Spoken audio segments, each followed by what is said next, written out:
आमचं माझ्या प्रभागामधला हा विषय आहे क्लस्टर 1 पूनम इस्टेट क्लस्टर 1चा विषय आहे। आम्ही 4-5 दिवसापासून लागलेलो आहे।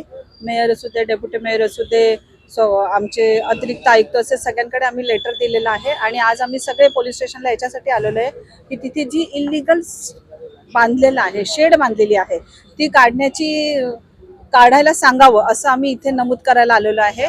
पोलीस स्टेशनमध्ये पिंगळे साहेब पण भेटले, कांबळे साहेब पण भेटले, त्यांना आम्ही सांगितलंय की काढायला द्या असं, तर ते बोलले की तुम्ही जाऊन तिथे काढा।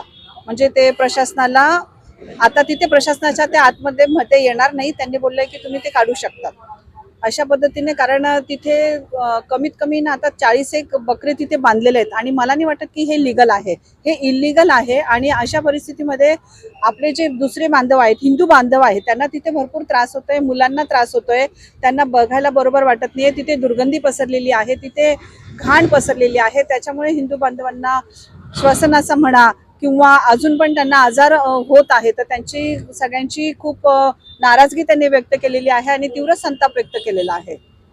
मॅडम, बीजेपीची सरकार आहे आणि बीजेपीचे महापौर बसले, तर तुम्हाला एवढं काय वेळ लागतं का हे सगळं आदेश? नाही घेतलेत, आमच्या लोकांनी पण, सगळ्या महापौरांनी पण घेतलेलं आहे याच्या बाबतीत। सज्ञान उपमहापौर असू देत, घेतलेलं आहे, सज्ञान घेतलेलं आहे। पण हे लोक पण जाऊन, ऑपोजिशन जे लोक होते ते लोक पण जाऊन इथे थोडं प्रेशर केलं, त्याच्यामुळे थोडा वेळ लागला।